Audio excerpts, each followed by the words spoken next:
Welcome, everyone, to Music Junkies, a podcast about people sharing extraordinary stories about how music has impacted their lives.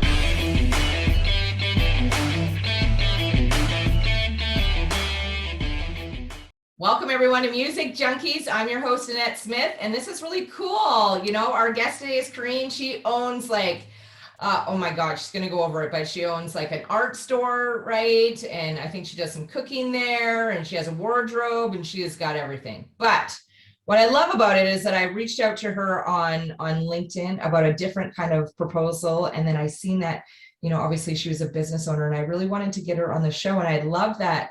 I just mentioned the word music, and she was like, yeah, absolutely. I'd love to be on this show. So thanks so much for joining us today. I'm super excited to go through your playlist. And then obviously before we get started, I always like to ask people, what was your experience putting your playlist together? Well, you know, we were chatting a little bit earlier, just how the way I work as a person, I'm basically my own little movie. And so I always have music playing. So, you know, putting my playlist together was really fun and interesting because so much of it is linked to memory for me. Yeah, I love that. And if you were to describe your playlist to somebody, how would you describe your playlist? The one that I selected for you is probably very nostalgic, but overall I have a very eclectic listening palette. Yeah, I love it. It's all over the place. One of the joys I have in putting this together is obviously spending a lot of time on people's playlists. I love just kind of jumping in my car and listening to that and driving wherever I need to kind of go. And yours, we were out at our property on Thursday, and I got to listen to the whole thing all the way in one shot. So I loved it. And it was like all over the place. And some of these songs I haven't heard for so long. So I love it. So we're going to get started on your first song. Are you ready? Yeah. All right.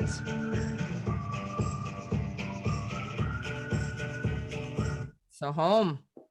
So what story do you have about that beautiful song? So Home, first of all, really just encompasses, I've been married to my husband for 21 years. We have two daughters. One of them just turned 20 and the other one's 17. And they're my home. They're my guiding light to everything. And that song in particular just brings back so many memories of when they were little, because we would drive around and we'd play that song at the top of, top volume, and we'd sing it at the top of our lungs, and my kids would sing it. It really is just kind of my guiding light song. I love it. So 21 years of marriage. Yeah. That is amazing. What's your secret to success? He's my best friend, really. He knows everything there is to know. We have really open communication. I would say the secret to success is just always have open communication, even when it's tough and ugly. Yeah. One adult child. I have two, 24 and 26, and it's amazing just to be home free. What part of that new chapter are you excited about? I think really just watching them both come into their own people. They're wildly different. They're not similar to each other at all, but they are best friends. They're very, very close. I'm going to say that's probably because my husband and I are best friends. Like, we really foster, that's just what families are like. Yeah. So they're best friends. They're 3 years apart. They spend very little time apart. But yeah, watching them come into their own people. My oldest daughter is going into her second year of university, and just kind of watching her narrow down her path is cool. Yeah, I like it.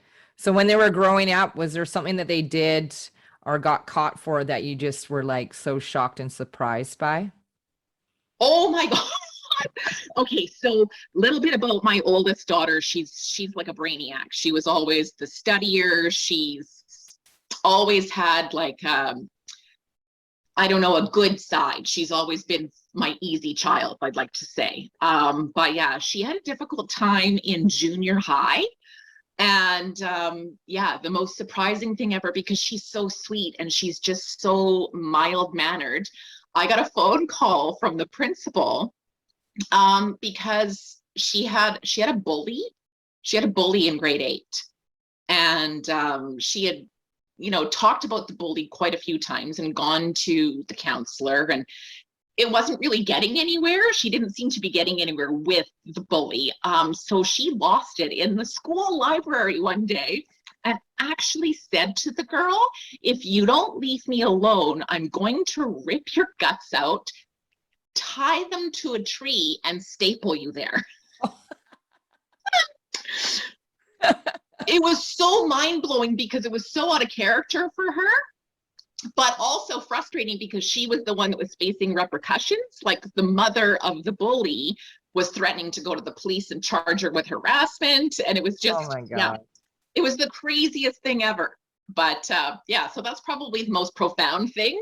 Yeah, her like little threat of violence. That's right. So now take yourself back to high school. Did you have any threat of violence when you were growing up in high school? No, I was also, she's a lot like me, probably in mannerisms, just I was pretty quiet in high school. I had lots of friends and I shouldn't say quiet because, as you can tell, I talk lots. So I was never quiet. My report card always said like, should talk less and listen more. Yeah. But yeah, I was like I was friends with everyone. Yeah, that's nice. I love that story. That's awesome. Ready for your next song? Yeah. Little Black Submarines. Oh, Has such a beautiful acoustic in this song. isn't it amazing? It's very pretty. It's so melancholy. Yeah, it really is. Yeah, and actually there's a very melancholy story that goes along with that. And it just makes me think of dreary days on September the 12th of 2012, as a matter of fact. We had a house fire, and a very devastating house fire. And my kids were only 8 and 11 at the time. And they had come home after school to find the house on fire. Oh, wow. And that song in particular was kind of, they played it on the radio constantly at that particular time. And it's now associated with that memory. So it's just very melancholy and very sad. And it brings back a lot of sadness. And for my youngest daughter specifically, it's a very triggering song for her. It makes her very emotional. Yeah. So were you at work and the girls were coming home from school and saw the fire? Yeah, my husband and I were both at work, and the girls, like, we only lived about half a block from the school. So they would walk home after school, and I also worked for the school board at that time. So they were only home for a very short period of time before I got off work. Yeah. But yeah, they walked home to find the house, and it wasn't until they opened the front door that they discovered that it was on fire. So were they able? You lost everything? Pets and we lost everything else. So yeah, very traumatic. Very traumatic. Yeah. Crazy. I've only experienced one fire in my entire life. My grandparents owned a fishing resort off of Sonora Island, and Christmas Eve, the lodge set on fire somehow. Tree. Oh wow. We were all sleeping, and I was young. I was probably like 3. Oh, that'd be devastating. And the sleeping part, that was always my fear. I was so happy that it happened during the day that, yeah, the sleeping fire part is terrifying. That must have been quite shocking. Yeah, I think I don't know how I really got out of there, but my mom got out of there, and my grandparents were actually on their floating house on the dock, and my aunt didn't get out. So my grandpa ran in there and pulled her out. And she had 3-degree burns. Oh, wow. And there's no hospital there. So how you get to the resort is boat or plane. So we had to call a boat or a plane. I can't remember. And yeah, so it was pretty crazy. But yeah, fires are pretty traumatic for sure. They're very traumatic. Yeah, they're very traumatic. Well, and when they opened the front door and realized it was on my fire, my 11-year-old immediately thought of the pets, and she unfortunately went in. And then it was so black, she couldn't find her way back out. Yeah. But lucky for our location, we also lived right across the street from a junior high. And two junior high girls had seen her run in, so they actually went in and pulled her out. Wow. But yeah, my 8-year-old was alone on the front lawn when her sister went in and didn't come back out. So she lost her biscuit. So yeah, for sure. Yeah, very traumatic. That's insane. So we'll spice it up here with some Journey, right? okay. Don't Stop Believing. I think it's like the theme song for everybody. Oh, right. It's amazing how many people have this song on their playlist. It's pretty cool. Just makes you think of driving, right? Yep. I always associate it with driving, and it's really, really funny. The story behind that particular song, my sister is 7 years older than me. So we didn't have a really close relationship when I was younger, mostly because the gap was just huge. Yeah. But she was, probably much to her chagrin, kind of always stuck with me.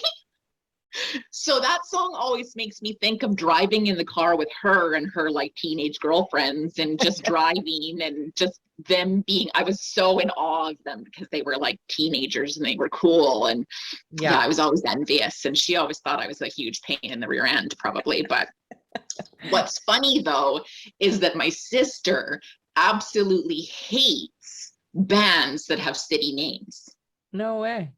Yeah, so I hear that song and I feel so connected to my sister, and my sister's like, God, she doesn't like Chicago, she doesn't like any Boston, of those. none of them. She hates, yeah, all of them. She does not like them.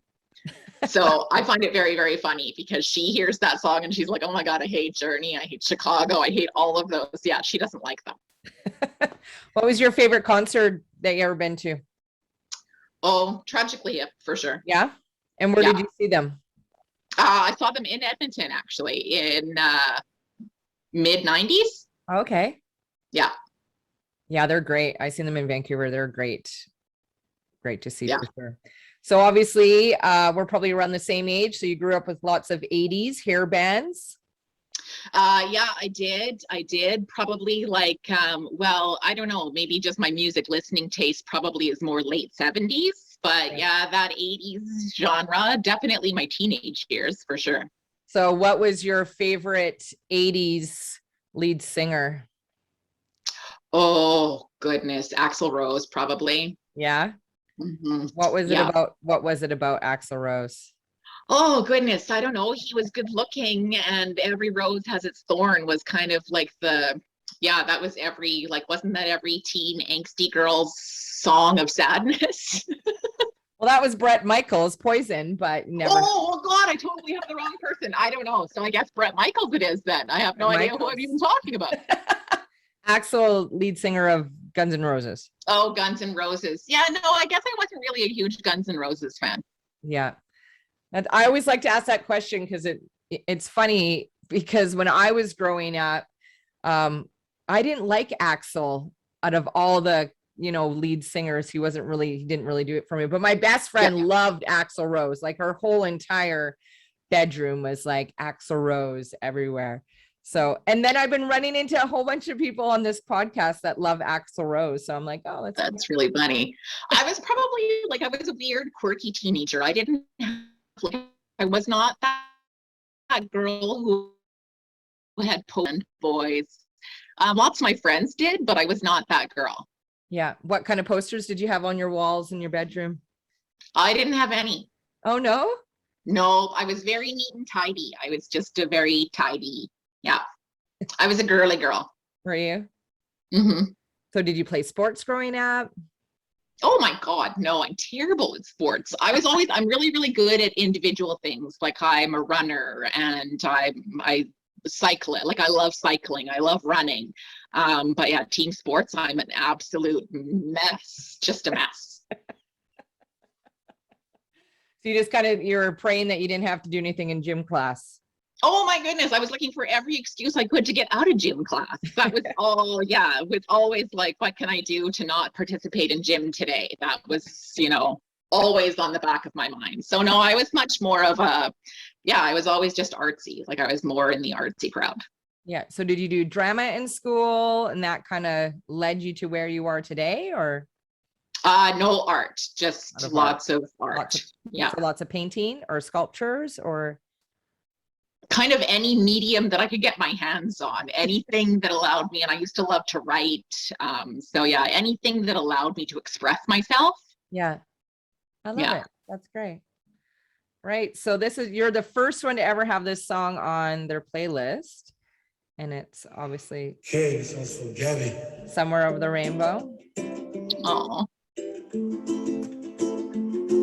The beginning reminds me of 50 First Dates, that Adam Sandler movie. Just that and one of my favorite, I love that movie too. What do you love about that song so much?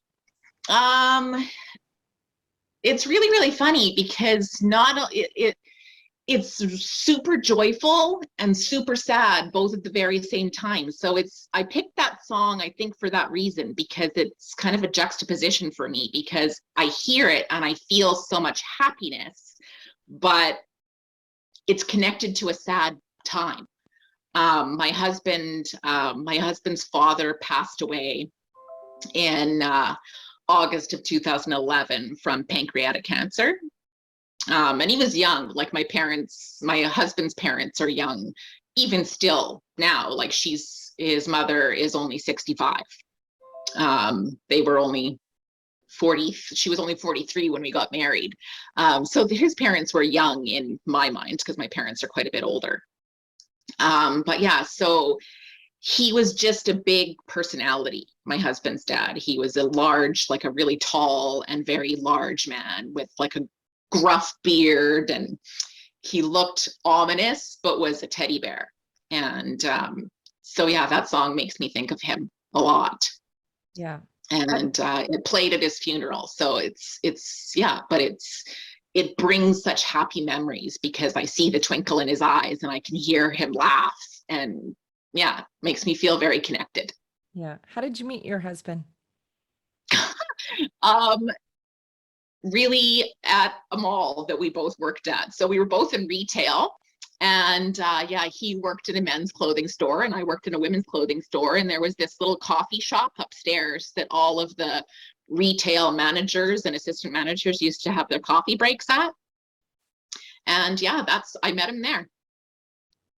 And we met and we went on a date, and then we moved in together, and then we got engaged, all in a very short period of time. So it's safe to say that you guys probably sealed the deal pretty fast then too then.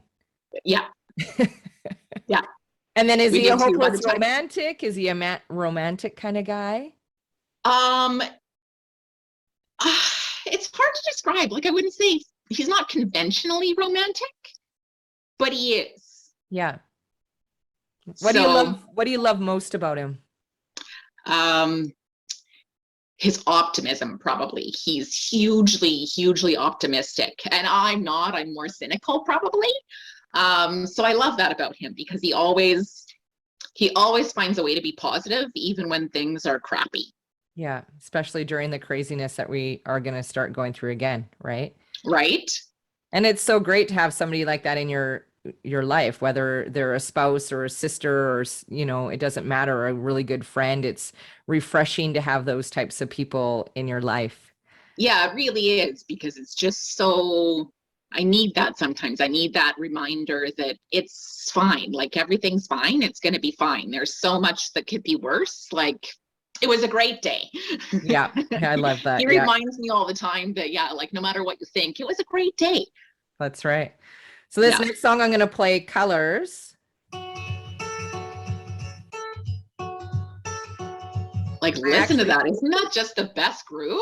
I know. I've never heard that song before. I actually thought that it was a different song from, I think, like Boys in the Hood, that song. It's like Colors. That's what I actually thought it was. And I was like, no way, that's crazy. Nobody's had that song on their playlist. But then when I heard it, I was like, no, that's totally not the song, but it's a very pretty song. Yeah, I love that song. So what memory? And again, what? I was going to say, what memory, like, is there a memory that you associate that song with? I don't know. I think that, again, it just evokes a feeling. And again, it's just that, like, there's so much beauty in the world, and there's so much to see and look at, and there's so much to look back on and be grateful for. And there's also so much about, like, getting up and dusting yourself off and moving forward. And it's a moving forward kind of song. Yeah. So have you ever been in a car accident or accidentally hit somebody with your car? No, I was in a quad accident, if that relates in any way. Was it your fault? Oh yeah, totally. Like was going up the side. So I grew up in British Columbia. Whereabouts in BC? So in a small town called Princeton. Okay. It's just outside the Okanagan Valley towards, like, it's in between the Okanagan Valley and Hope. Yeah. Yeah. But yeah, so my grade 12 year, my friend and I were going up a mountain to look at some colts that had just been born. And yeah, I went over a cliff on the quad. So it wasn't pretty. No. Did you get pretty hurt or? I sure did. I lost a lot of skin. Oh. Yeah. Have you been on a quad since? Not even a little bit. No, hey? Wow. No, and I don't even like, and my kids have been on a quad and I can't actually look, like I can't watch them. I can't do it. Yeah, I'm like a freak that way. It's like, no, never happening again. I don't like the open air vehicles. So like skidoos, sea-doos in the water. Yeah, no, can't do it. Just from that quadding accident. Yeah. Yeah, that's crazy. What is one thing that you can't live without on a daily basis you need? Oh God, coffee. Yeah? Absolutely. 100% coffee. Yeah, it's my lifeline. Like I should have one of those cups that says like, I haven't had my coffee yet. Don't talk to me. I probably should have that. So you're not a morning person? No, and it's really funny because I am up super early, usually every day. Like I'm up at 6 o'clock in the morning, regardless of whether anyone's doing anything or not. I'm an early bird, but I'm not a morning person. Coffee, don't talk to me. Yeah, I just need to zen in my zone and then I'm good. I love it. Another song, Bare Naked Ladies, Call and Answer. Aw. Yeah, that's my husband right there. Yeah. 100%. That's my husband right there. As a matter of fact, he is a big, huge karaoke guy. Okay. And that was probably another reason why I fell in love with him, because he's got a tremendous voice actually. But we used to go to karaoke all the time when we were early in our relationship. And that song played at our wedding and he sang it to me. Oh, wow. And yeah, but it's like when you call, I will answer. He's dependable, man. He's always there. I can count on him. He's my everyday guy. I love it. I love it. Yeah. So have you ever wanted to make out with a Disney character before? Or if you had to, what Disney character would you choose? Probably Prince Eric from The Little Mermaid. I was always a big fan of The Little Mermaid. I think maybe because I don't know, I maybe relate to The Little Mermaid in that everything is always wonder to me. Like I'm very curious and I'm a very adventurous kind of person. And I always just loved The Little Mermaid and I loved Prince Eric, that dark rescue man was always kind of my thing, which is funny because my husband is like super tall, slender, and blonde. So do you have anything that's embarrassing that turns you on? Yeah, I don't know. I can't honestly think that I can't pick anything out specifically. Guilty pleasures though, probably like Snoop Dogg and Marilyn Manson. Yeah. Okay. Yeah. Wow. So tell me a little bit more about Snoop Dogg and Marilyn Manson. Snoop Dogg, I don't know. There's just something, I don't know. For some reason, his like skinniness is like really sexy to me. I don't know why. He's like definitely guilty. And Marilyn Manson, I think maybe is appealing just because he's not afraid to push the barriers. Yeah. And I kind of find that sexy. Yeah, for sure. I think any woman would find that sexy as well, right? Yeah. Curious. Yeah. Let's see how he would be in the sack. Is he? Yeah. I think that's, for sure. What's your favorite childhood memory growing up? Oh, you want to know, it's really, really funny because one of the songs on my playlist, and I don't know if you're playing it or not, is very much related to my childhood. And it's funny because it's a very, very sad song. But I was a very, again, chatty girl. I know, surprise, right? It's really hard to imagine. Can't imagine. But we moved, so I was born in Saskatchewan, and we moved to British Columbia when I was 4 years old. And I was known as Chatterbox, like, and for some reason I'd wander the neighborhood and I would talk to people, like it wouldn't matter who they were. I'd hang out in their yards and I'd chat with them. So I knew a lot of the neighborhood. And yeah, one of my favorite memories, his name was Al Basso. He was a wonderful, him and his wife Val, and wonderful, gentle, kind man. And I sat on the edge of his lawn while he built a retaining wall. I was probably 5, and he built that retaining wall and let me chatter away like nobody's business. And that's probably one of the fondest memories I have, is just he let me just prattle away, and he just built his wall. And yeah, that just makes me feel, I don't know, I guess it kind of just sums up my childhood. It was a very happy one. I was very comfortable just being. Yeah. And most children do not feel comfortable just being. Yeah. Right. So you probably feel that way because you were just being yourself. And I was just myself, and I was it was just interesting because it was so accepted. Like there was never this critical, like, what are you even doing here? Yeah, they just let me be. I love it. So your parents always knew where you were then? Oh God, no. Sometimes, no, they did not always know where I was. No. As a matter of fact, back to the same kind of time period, we had only recently moved to BC, and I had gone wandering. So it was back in we moved in 1979.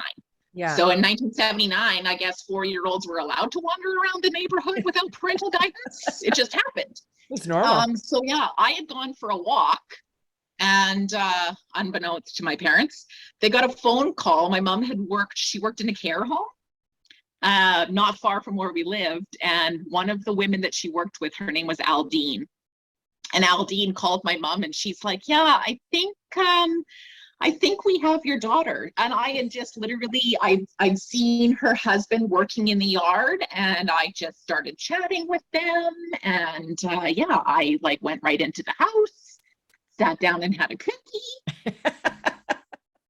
Yeah, and then yeah, she called my mom and was like, yeah, I think I have your daughter. So yeah, no, lots of times they had no idea where I was. Love it. That's awesome. This next song, Bridge Over Some Troubled Waters.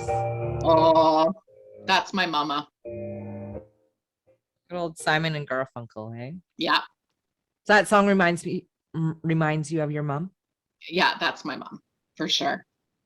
For sure. And that's, I think, maybe because it's her favorite song. So it just, like, automatically I think of her when I hear it. Yeah. So what I really love about that song, I think, is that it's just so timeless. Like both of my daughters listen to it too, and they love it. So I just like that it's generational. Yeah. What is something that your mom has taught you just growing up? Probably to try anything. Yeah, I think I probably learned how to do that because I really have. I'm like a mixed bag of nuts. I've done so many crazy things. And I've never been afraid to just jump in with both feet. Yeah. And if it doesn't work out, it doesn't work out, but at least I tried. Yeah. What are some crazy things that you've done? Oh gosh, I think you've already discovered that so far I've worked in retail, I've worked in the financial industry. Now I own my own business. I've owned my own hair salon. I've sold cars. You name it, I've tried it. That's good. All in search of my it thing. Yeah. I think I spent a lot of years looking for the thing that felt like mine. And do you feel like you found that now? Oh, absolutely. 100%. I love that. I love that. And I love my love of all things food came from my mom too. I would say that we had not a traditional kind of growing up. My mom always cooked, and she always was never afraid to try something new and unusual. So, you know, I ate a lot of foods that my friends probably never ate when we were growing up, because my mom would be like, oh, let's try that. What's the most exotic thing you've ate? Goodness sakes, there's hardly anything I haven't tried. Like, I can't even it would be easier to pick up a list of things I haven't tasted. Wow, good for you. Yeah. My son was like that. My daughter is still to this day. It's like her sandwich has to have butter on it. That's it. Nothing, just very, very plain, will not try anything. Where my son is, that's funny. My kids both have voracious appetites and will try anything. Yeah, you're lucky. That was a hard go. He's eating escargot and she's like, I'll just have some bread with some butter. You're like, what? Why is that? No, don't want to. Why is this even happening? Yeah, I don't even want a pepper. I'm good. This next song, If I Needed You. Aw, that's my dad. That's my daddy, and 100% that's my dad. Yeah. Yeah. I was a huge daddy's girl. And that was actually that song. I used to sit with my dad in his chair every day. I was little, I've always been like a little person. I'm only like 5'2" right now. So yeah, I was always just a little girl, and I just used to snuggle with my dad in his recliner. And this song, we used to listen to this all the time. And we danced to it at my wedding. Oh, that's nice. Yeah. I love that little father-daughter dance. That's my favorite. Mm-hmm. I love seeing that. So what's your favorite dish to cook? Oh, goodness. I make so many things, and I don't usually focus on, like, I love anything that's new, unique, interesting. I love trying foods from all over the world. Right now, I'm really into cooking something called feijoada and farofa, and they're actually Brazilian, and it's like this hearty, spicy, rich, thick stew, and that's feijoada. And farofa is actually like this toasted cassava flour, and you toast it and you mix it with a little bit of bacon, and it's got this like toasty crunch that you drizzle it over top of the feijoada, and it's divine. So right now, that's probably one of the favorite things I've made in a while. So what made you start to get into that industry? Like, were you cooking with your mom when you were a child and you just loved it? I've always cooked. Like I said, my mom always cooked, and she always cooked things that were outside the box and not traditional. So my love of food and my love to embrace new things started early. And then, in my teenage years, both my parents worked. It was usually my job to come home from school and start things like peel the potatoes and get them on the back of the stove. Yeah. And then, when I was a teenager, it was part of my, responsibility as being a family member to help with cooking dinner. So it was just always been there for a long time. And then my husband and I got married and we had kids, and I stayed home for the first 7 years of my kids' lives. And when there's not a lot else to do, you think of things to cook. So I started playing in the kitchen and really developed my skills from there. Yeah. So how did your business come into fruition? A combination of a long time thought and convenience of COVID, probably. I've had a lot of friends over the years that have always said I should do like some kind of cooking show. And I always thought, oh, well, whatever. We kind of have an open door. So we feed, I love to feed people. So a lot of our friends and family have eaten my food. I'm going to say that that's probably good. I get a lot of good feedback. Like, I know that what I cook is good, because they're willing to eat it. They're willing to recommend it. And they're always like, you need to do a show. So COVID came about and everyone was suddenly home all the time. Yeah. And what else was I going to do? So I hit live on Facebook one day. And the Woman, the Whisk, and the Wardrobe was already kind of on the back burner as a dream of what I wanted. Yeah. And again, C.S. Lewis and the Lion, the Witch, and the Wardrobe is kind of like the ultimate children's fantasy book. It just teaches you how to be like the love of imagination and creation and make believe. So kind of where the idea of the Woman, the Whisk, and the Wardrobe came from. And yeah, COVID just introduced an opportunity.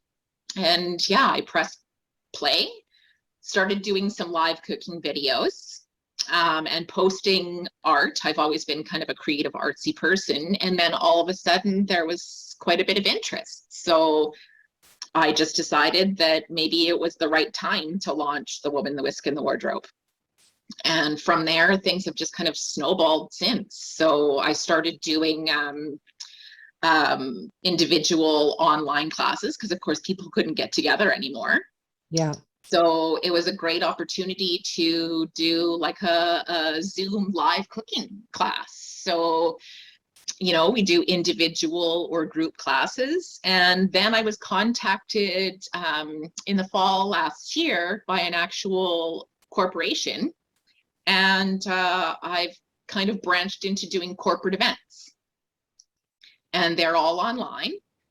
And yeah, everyone gets on the same Zoom call. And it was a great way for corporations to kind of, you know, connect with their teams and do some team building. And we all get on and everyone cooks together and has a meal to eat at the end. That's great. Yeah, That's amazing. So much fun. Yeah. It's such a good concept. It's crazy. You know, obviously with COVID, it's not the greatest thing, but what it is actually did is allow all these really interesting ideas that came together so quickly during that time.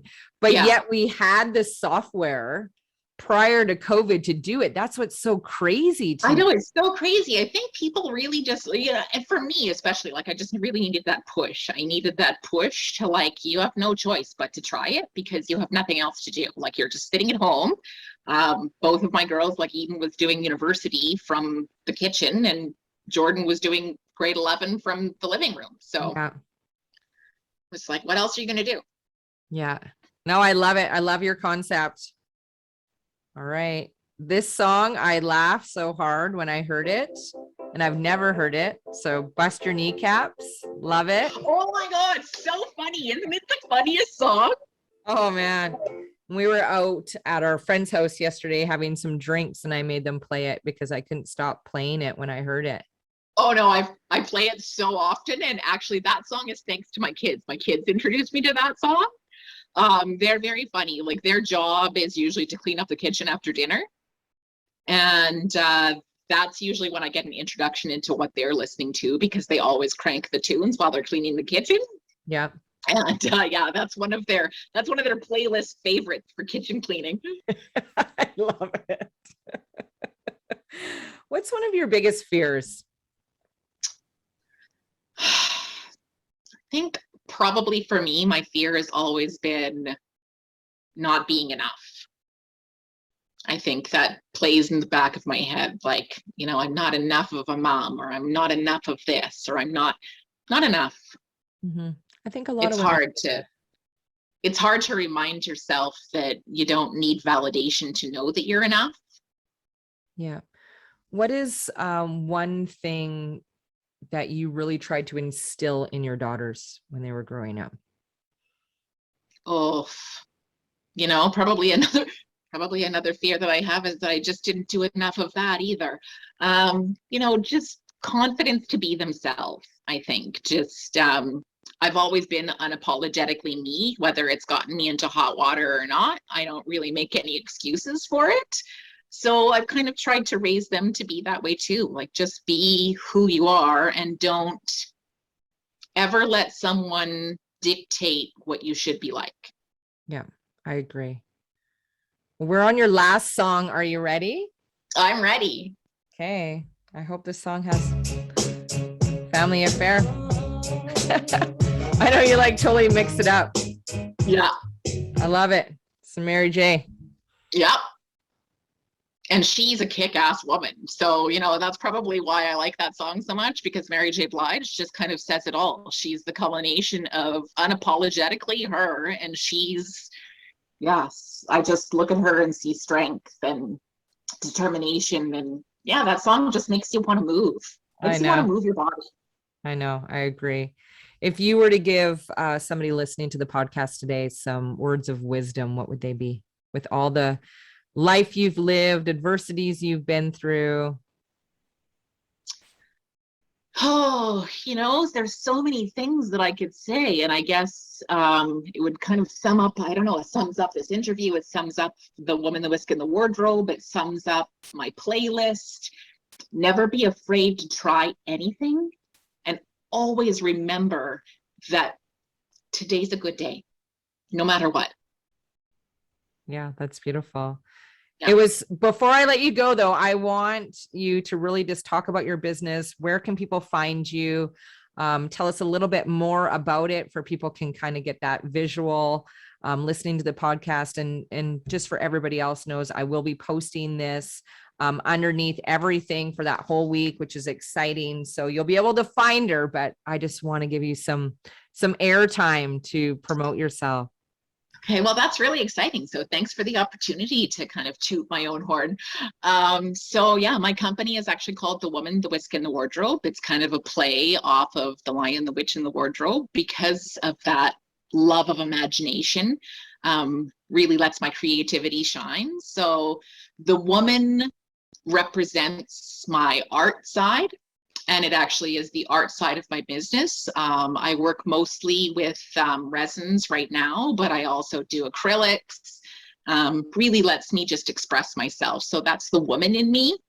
The Whisk is my cooking, and what I actually do is online cooking classes. I was recently just voted platinum in Community Votes Edmonton as #1 for online cooking classes, which is a huge honor. So it was pretty exciting. And yeah, I do individual, group, and corporate classes for people, and we go through a recipe from start to finish, and it's full of good conversation and great food. And and then the final piece of that puzzle is called the wardrobe. And that actually is just some clothing and some jewelry from 2 women that I really admire. One of them, her name is Christina Marcano, and she started a company out of Vancouver called Silver Icing. And she was on Dragon's Den years ago, and really built herself her own empire of home-based. All of her clothing is nicely selected. She tries to find things that are Canadian, or tries to find things that are ethically sourced. And she set Silver Icing up as a company where, you know, stay-at-home women can sell online and feature those items and build their own careers. And I really like the fact that even though Dragon's Den said no to her, she saw her vision, knew it was more than that, and proceeded and rebuilt it. Yeah. So perseverance, I think that really stuck with me. So I've had that on the wardrobe side of my business for a long time. And another one actually is called Origami Owl. And that was actually started by a 14-year-old girl in the States. When she was 14 years old, she wanted a car. She asked her mom and dad if she could get a car when she was 16, and they said, yeah, work for it. So she built herself, and now it's 10 years later, she's 24 years old. It's a multi-million-dollar company. Like, how can you not admire women that are doing things like this? Yeah, for so sure. Yeah, that's the wardrobe side of the piece of the puzzle. So most people can find me. I don't actually have a physical storefront, mostly because everything that I do is online. But you can find me on Instagram and Facebook, and I also have a website. It's www.thewomanthewhiskandthewardrobe.com. I love it. Awesome. Thank you so much for sharing. I appreciate your time tonight. I know it's such a random reach out, but I love that you have great energy, tons of fun, conversation flowing, and I appreciate you being on Music Junkies today so much. Hey, Annette, you know what? Thank you for opening my eyes to podcasts. Like I said, they're new to me, and this was an exciting, it was an exciting opportunity. And yeah, I'm super happy that you decided to reach out and just say hi.